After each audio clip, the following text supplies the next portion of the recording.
Magandang araw mga kabarangay. Okay, this time ay samahan natin ang ating Kristong Hari, ang ating mahal na patron, upang ika nga ay mabigyan tayo at na magandang pananaw sa buhay at ang pananampalataya ay sa ating lahat palagi. So this time ay samahan natin ang Kristong Hari. Posisyon ito ay ginaganap dito sa Barangay Balele, Calamba City, at kasalukuyang alas 5:30 ng madaling araw. At bigyan natin ng pansin at samahan natin ang kanyang posisyon upang ika nga ay makapagbigay ng bayang pananampalataya para sa ating lahat at bendisyon na rin sa ating mga pangailangan sa buhay. At sana ay palaging natupad ang ating mga mithiin at ang ating mga iniluluklok na dasal para sa Kanya. So samahan natin ang ating Kristong Hari this time at tayo ay manalangin din habang pinapanood ng video ito.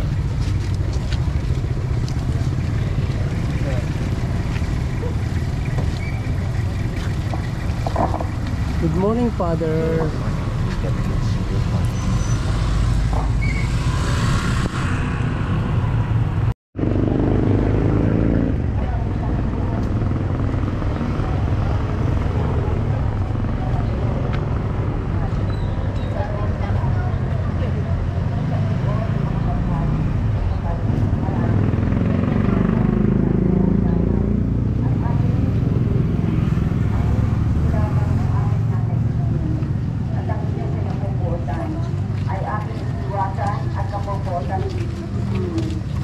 Tulungan mo akong magkasip ng pagtitulong sa aking mga kapatid upang kapag-usap sa kanila ng buong kababaan at kaamuan ay aming matulatan at mamunuan ang kababaan sa aming mga kaluluwa.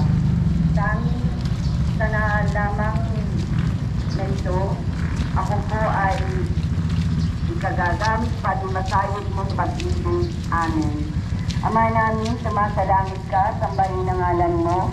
Mapasa amin na kaharian mo, sundin ang loob mo, dito sa lupa para na sa langit.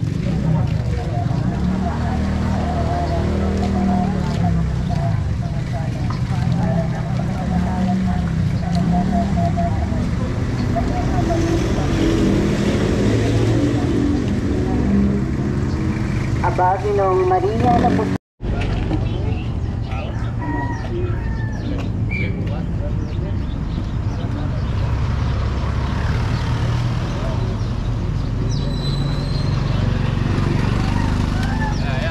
Mark. Ikaw! Con nhé, con nhiều.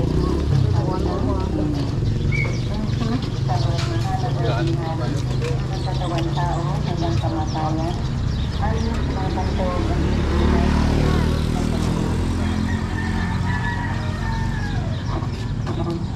ang tutulong isang anak at masagsaban. Ang mabungay na pawat.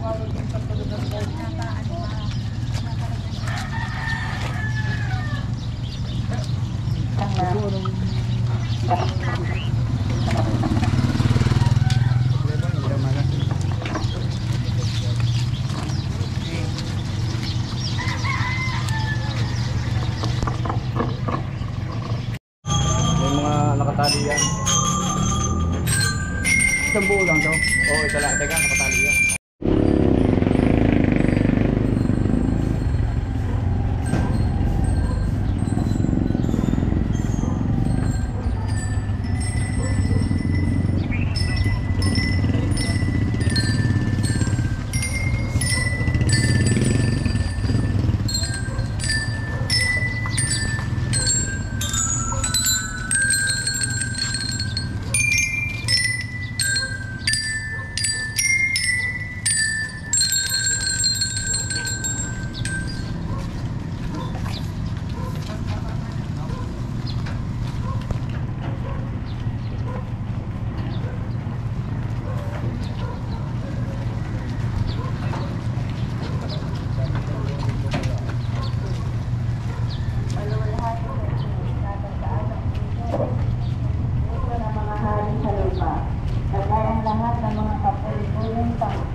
Subalit ang mga pangyayari iyong ilang ito ang sa amin ay nagpapaaba ng maging marapat sa mga away mo. Subalit ang pinagpala sa babaeng lahat at pinagpala naman ang mga anak na puso. Sa pagbigay mo ng Diyos, ipanalangin mo kami makasalanan na doon at kung kami mamamatay. Amen. Sa Panginoon sa Ama, sa Anak at sa Espiritu Santo, sana na magpakailanman, magpagawalang hanggan. Amen.